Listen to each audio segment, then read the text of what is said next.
If you're planning on hiking this summer, you should not be caught on the trails with these type of shoes. So I'm not talking about necessarily the brand, but these types.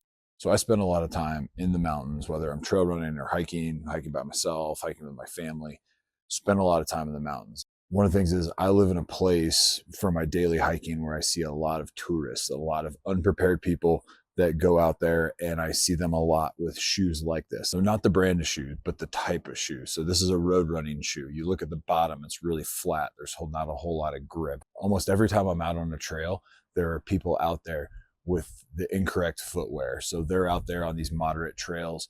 It's gravelly, it's rocky and everything. They're slipping all over the place. So they're not even having a good time.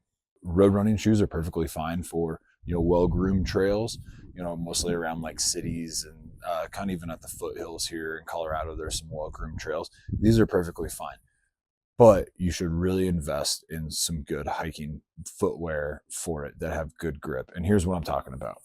So first shoe I have, it's a trail running shoe. So with this trail running shoe, it's great. It's very versatile. It's not for anything like super crazy in hiking. I know a lot of people have transferred over to trail running shoes for hiking.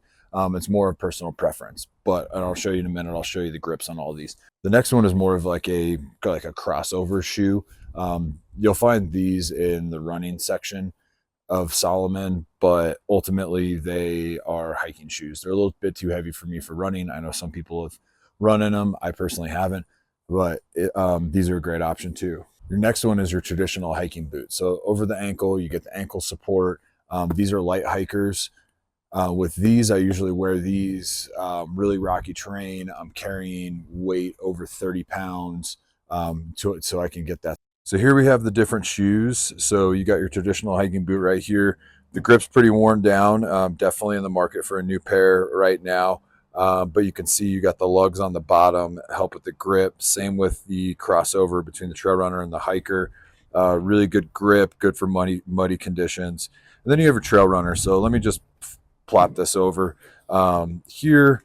So you have look at the difference in the lugs and the grip. But even in the trail runners, there's difference between kind of like groomed trail runners and your more technical trail runners. I was just looking at trail running shoes the other day and talking to the sales rep, and he was I was just looking at trail runners the other day, and the sales rep in REI was talking to me, and he was like, are you a Garden of the Gods type of guy or North Cheyenne Canyon? So even trail shoes have a different categories for what you want. And then I have my kids hiking boots right here, and I'll let him tell you what he likes about his hiking boot. This is my hiking boot.